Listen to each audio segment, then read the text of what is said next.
अपन buffer के बारे में पढ़ रहे थे। तो बफर के आगे मैंने 3 मैकेनिज्म बताए थे कि 3 बफर सिस्टम होते हैं।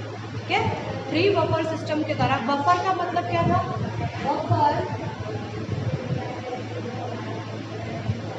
बफर का मतलब क्या था कि एक बफर क्या है, एक सॉल्यूशन है किसका, वीक एसिड और उसके सॉल्ट का इन स्ट्रॉन्ग बेस है, वो उसका क्या होता है, पूरा बफर सिस्टम बनाता है। ठीक है, ये अपन ने डिस्कस किया था। और बफर सिस्टम क्या करता है, बफर जो होता है वो अपनी बॉडी के अंदर किसको, एल्केलाइन और एसिड का लेवल मैनेज करके रखता है। ठीक है, और ये किस पर डिपेंड होता है, concentration of the salt and acid और सॉल्ट की कंसंट्रेशन पर डिपेंड होता है। ठीक है, ब्लड के अंदर कितने 3 बफर सिस्टम होते हैं, ब्लड के अंदर कितने बफर सिस्टम होते हैं, 3 बफर सिस्टम होते हैं।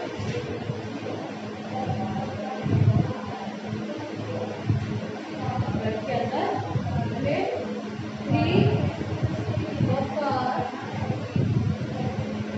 सिस्टम होते हैं। पहला बफर सिस्टम होता है कौन सा, बाइकार्बोनेट बफर। कौन सा बफर, बाइकार्बोनेट बफर। ठीक है, तो सबसे पहले हम बाइकार्बोनेट बफर के बारे में डिस्कस करेंगे। ठीक है, तो बाइकार्बोनेट बफर में क्या होता है, सोडियम बाइकार्बोनेट और कार्बोनिक एसिड, सोडियम बाइकार्बोनेट और carbonic acid, sodium bicarbonate and carbonic acid. ठीक है, सोडियम बाइकार्बोनेट और कार्बोनिक एसिड, इसका जो बनेगा NaCO3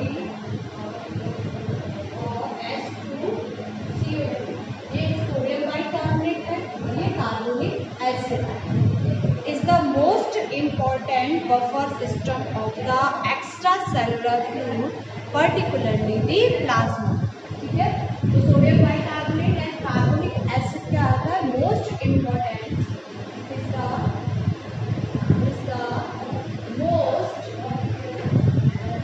the most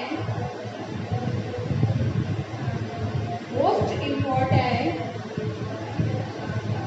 buffer system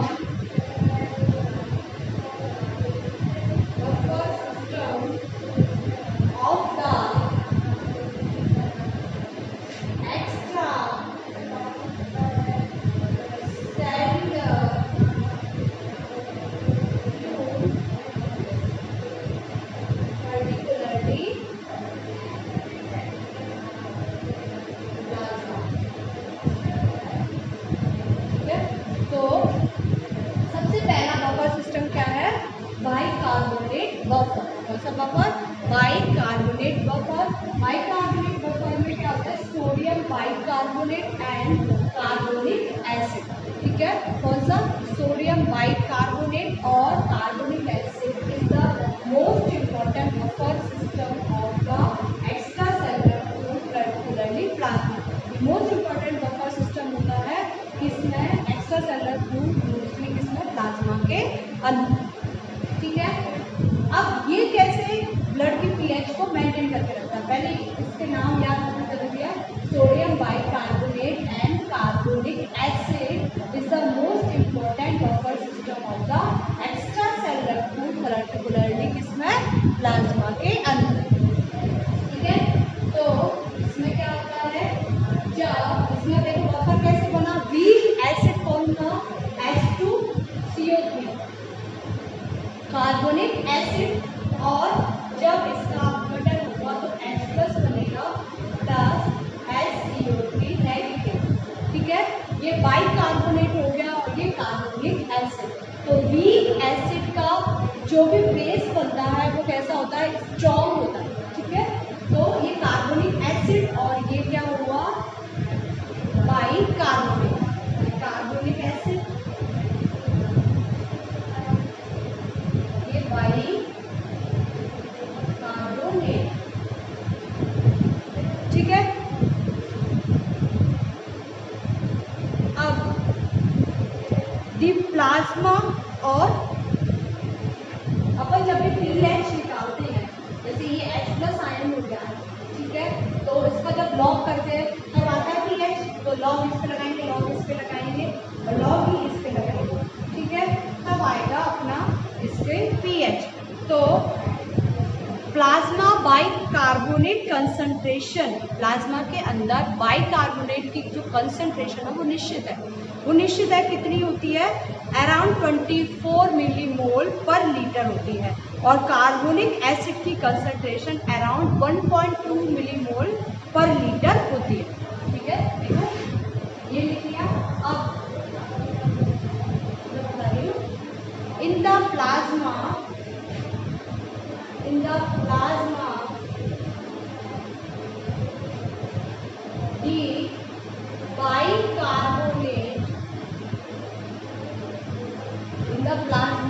the bicarbonate concentration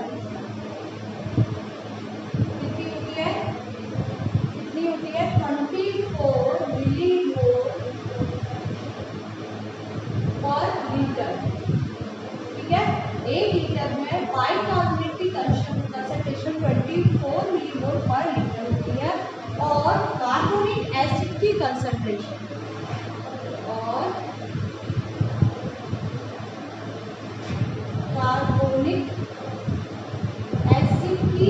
जो कंसंट्रेशन है वो कितनी होती है 1.2 मिलीमोल पर लीटर होती है, ठीक है, और ब्लड के अंदर जो पीएच होती है वो कितनी होती है 7.4, ब्लड की जो पीएच है वो अपन को पता है 7.4, किसका रेशो होता है बाइकार्बोनेट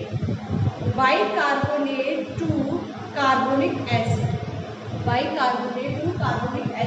मतलब ब्लड के अंदर जो पीएच होती है वो उसमें बाइकार्बोनेट और कार्बोनेट का रेशो कितना होता है 20:1, कितना होता है 20:1, क्योंकि पीएच में बाइकार्बोनेट को अपन ऊपर रखेंगे बाइकार्बोनेट, और यहाँ आएगा कार्बोनिक एसिड,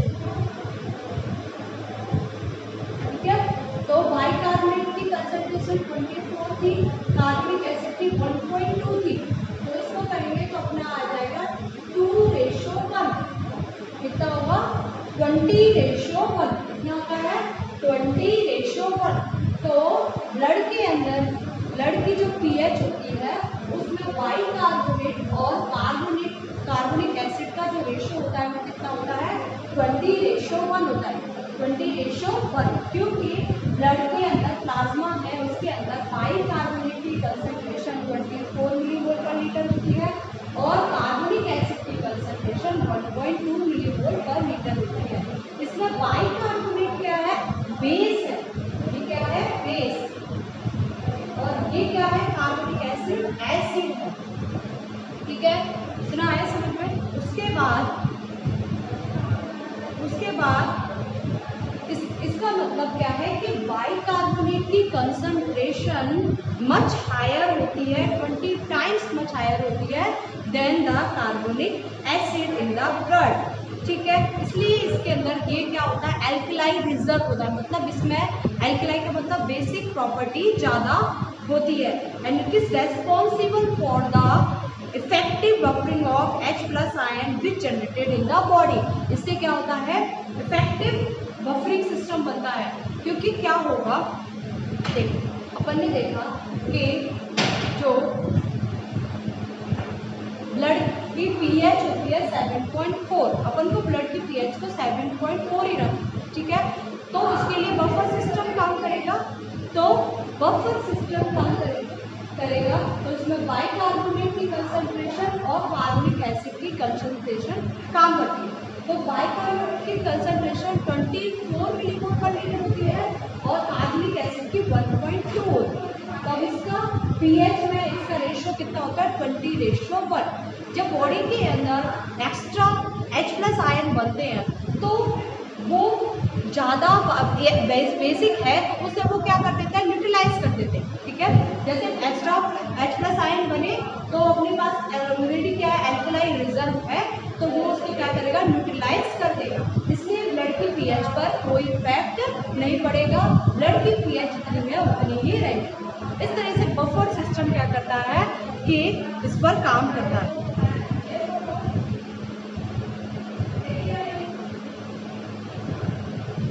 ठीक है, ये समझ में आया बफर सिस्टम कैसे काम करता है। कि सबसे पहले अपन ने बफर सिस्टम में कौन सा बफर सिस्टम देखा है, bicarbonate buffer system. Bicarbonate buffer system क्या होता है, कार्बोनिक एसिड और बाइकार्बोनेट का सॉल्यूशन होता है। तो ब्लड की पीएच है उसमें इसका जो बाइकार्बोनेट और कार्बोनिक एसिड का रेशो है 20:1 होता है।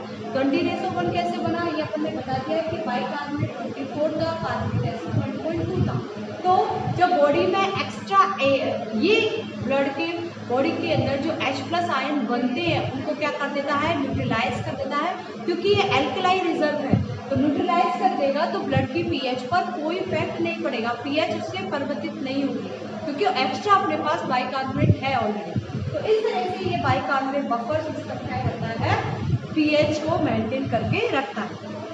ठीक है, इसके बाद जो दूसरा बफर सिस्टम आएगा वो कौन सा बफर सिस्टम है, फॉस्फेट बफर। जैसे कार्बोनिक एसिड वाला है ऐसे ही फॉस्फेट बफर होता है। ठीक है, तो फॉस्फेट बफर बस इसमें अपन ये देखेंगे कि कौन सा फॉस्फेट बन रहा है। Phosphate buffer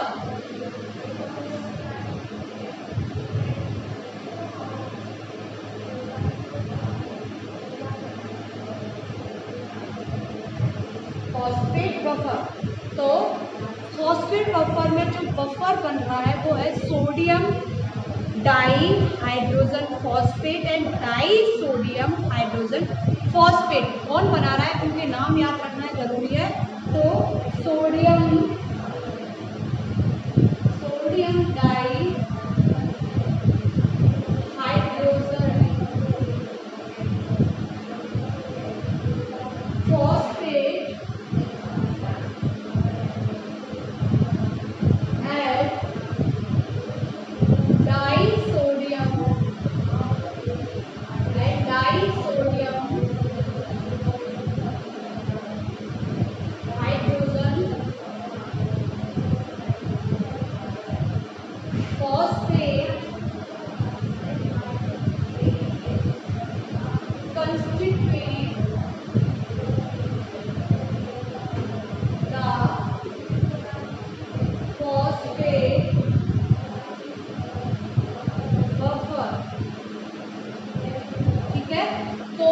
phosphate buffer system में कौन बफर सिस्टम बना रहा है, सोडियम डाई हाइड्रोजन फॉस्फेट और डाई सोडियम हाइड्रोजन फॉस्फेट। ये देखो इसका फॉर्मूला जो होता है, sodium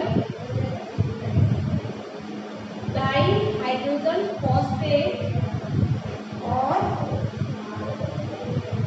di sodium hydrogen phosphate.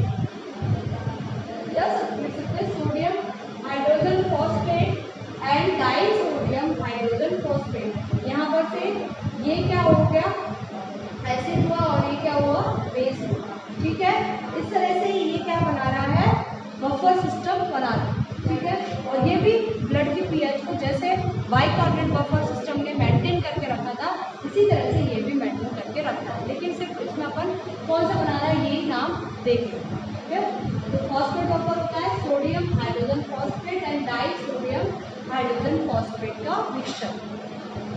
तीसरा इसमें जो आता है प्रोटीन बफर सिस्टम। तीन बफर सिस्टम में बफर में तीसरा है protein buffer system.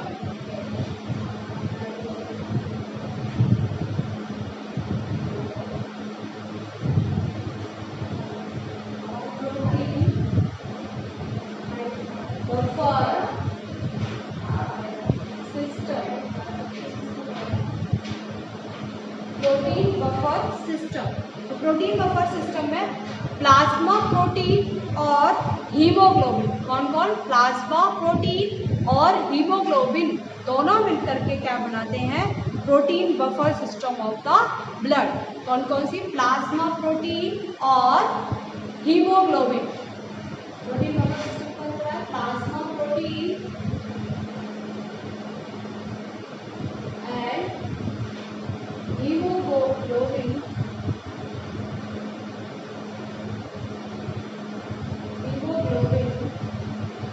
together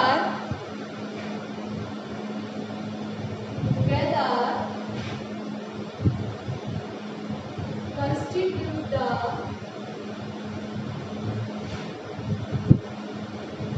protein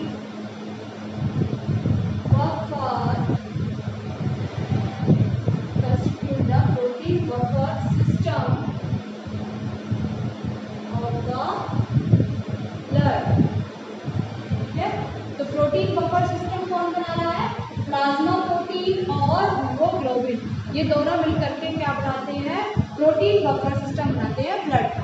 तो इस तरह से अपन को बस इनके मैंने नाम बताए हैं, किस किस के? फॉस्फेट बफर सिस्टम के और प्रोटीन बफर सिस्टम के। मेन बताया है bicarbonate buffer system. Bicarbonate buffer system का मैंने ऐसे बताया तुम्हें कि bicarbonate buffer system bicarbonate, sodium bicarbonate और कार्बोनिक एसिड का मिक्सचर होता है। ठीक है, और इसमें जब ब्लड की जो पीएच, उसमें ब्लड प्लाज्मा के अंदर बाइकार्बोनेट की जो कंसंट्रेशन होती है वो 24 मिलीमोल पर लीटर होती है, और इसी तरह से कार्बोनिक एसिड की जो होती है 1.2 मिलीमोल पर लीटर होती है। तो ब्लड की जो पीएच होती है उसके अंदर जो बाइकार्बोनेट और कार्बोनिक एसिड का जो रेशियो है वो 20:1 होता है। 20:1 ही आएगा। तो अगर इसका मतलब क्या है कि प्लाज्मा के अंदर, ब्लड के अंदर क्या होता है? एल्कलाई रिजर्व होता है। ठीक है, मतलब ऑलरेडी वहाँ पर बेसिक की मात्रा ज़्यादा है। ठीक है, तो जब बॉडी के अंदर एक्स्ट्रा H+ आयन बनते हैं, बॉडी के अंदर एक्स्ट्रा H+ आयन बनते हैं, तो वो H+ आयन ज़्यादा एल्कलाई रिजर्व से क्या होते हैं? न्यूट्रलाइज हो जाते हैं। तो ब्लड की पीएच पर कोई इफेक्ट नहीं पड़ता है, ब्लड की पीएच जितनी है उतनी ही रहती है।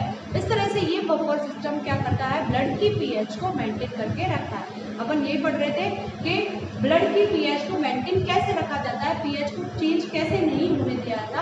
तो ब्लड की पीएच को मेंटेन रखने के लिए अपन ने 3 सिस्टम बताए थे, एक तो बफर सिस्टम, एक रेस्पिरेटरी मैकेनिज्म और एक रीनल मैकेनिज्म। ठीक है, तो जिसमें से बफर सिस्टम अपना हो गया। सबसे पहले अपन ने बफर के बारे में देखा था कि बफर क्या होता है। उसके बाद अपनी बॉडी में कितने बफर सिस्टम प्रेजेंट है? तो 3 बफर सिस्टम अपनी बॉडी में प्रेजेंट होते हैं, जिससे कि क्या होता है? ये जो ब्लड की पीएच है वो मेंटेन रहती है। तो 3 बफर सिस्टमों के बारे में पढ़ लिया। Phosphate buffer system, bicarbonate buffer system और प्रोटीन बफर सिस्टम। ठीक है, प्रोटीन बफर सिस्टम में प्लाज्मा की जो प्रोटीन है जैसे एल्बुमिन, ग्लोबुलिन वगैरह और हीमोग्लोबिन, और दूसरा हीमोग्लोबिन, ये क्या करते हैं? प्रोटीन बफर सिस्टम बनाते हैं और ब्लड की पीएच को मेंटेन करके रखते हैं। ऐसे ही फॉस्फेट बफर सिस्टम में सोडियम बाई हाइड्रोजन फॉस्फेट और सोडियम डाई हाइड्रोजन फॉस्फेट जो होता है वो क्या करता है? ब्लड के अंदर फॉस्फेट बफर सिस्टम बनाता है और ब्लड की पीएच को मेंटेन करके रखता है। बफर हो गया। अब ब्लड की पीएच को मेंटेन रखने के लिए दूसरा जो सिस्टम आएगा वो है रेस्पिरेटरी सिस्टम। रेस्पिरेटरी सिस्टम के थ्रू भी एक्स्ट्रा जो H+ आयन है वो बाहर निकाले जाते हैं CO2 के थ्रू। देखो कैसे होता है? Respiratory mechanism for pH regulation. दूसरा आएगा रेस्पिरेटरी मैकेनिज्म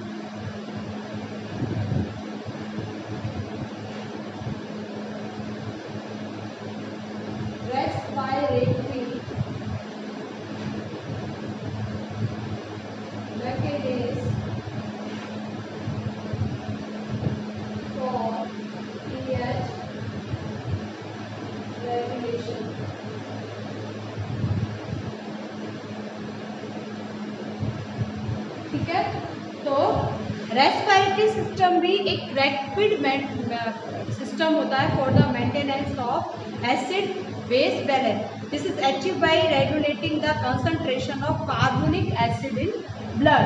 देखो रेस्पिरेटरी सिस्टम में 2-3 चीज देख रहे थे। Respiratory system provides a rapid mechanism for the maintenance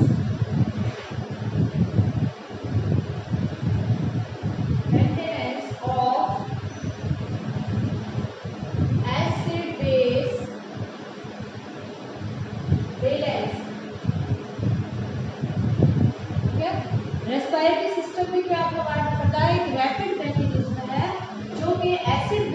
balance को मेंटेन करके रखता है या इसको बना करके रखता है।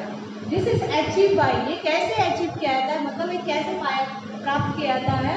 This is achieve by,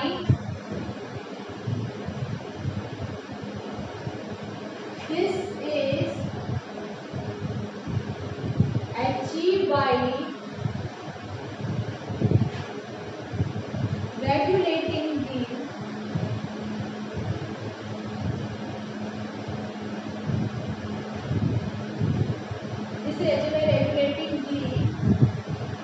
regulating of carbonic acid in the blood। ठीक है, तो रेस्पिरेटरी सिस्टम में एक रैपिड मैकेनिज्म है एसिड बेस बैलेंस को बनाने के लिए, और ये कैसे अचीव किया जाता है, कार्बोनिक एसिड को जो अपने ब्लड में, जैसे ब्लड बफर के अंदर पड़ा था, बफर के थ्रू पड़ा था वो, अब इसमें क्या है, कार्बोनिक एसिड को कैसे रेगुलेट करके क्या किया जाता है, कार्बोनिक एसिड को रेगुलेट करके पीएच को मेंटेन रखा जाता है, एसिड बेस बैलेंस को मेंटेन करके रखा जाता है। देखो, क्योंकि अपनी जो बॉडी में जो एक्टिविटीज होती हैं उनसे लार्ज अमाउंट में क्या होती है, CO2 प्रोड्यूस होती है, बहुत अधिक मात्रा में क्या होती है, CO2 प्रोड्यूस होती है, जो कि बॉडी के अंदर एसिड बेस के बैलेंस को क्या कर देती है, डिस्टर्ब कर देती है।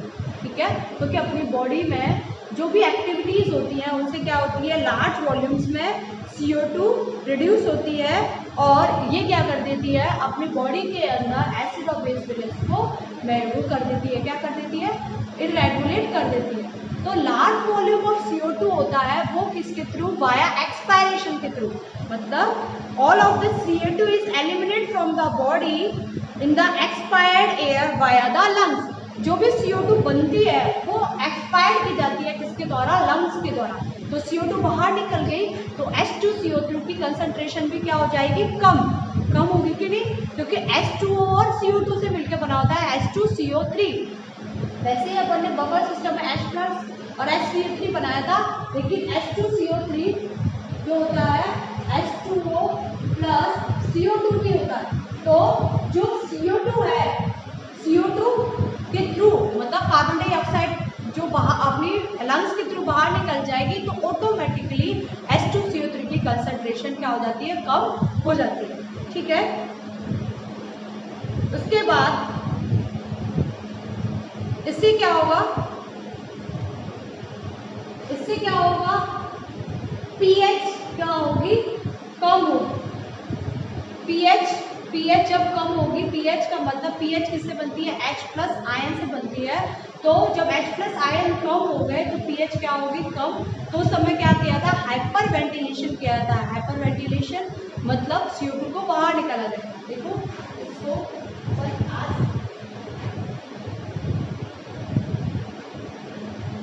चलो आज इतना ही पढ़ते हैं, नेक्स्ट क्लास में आगे का डिस्कस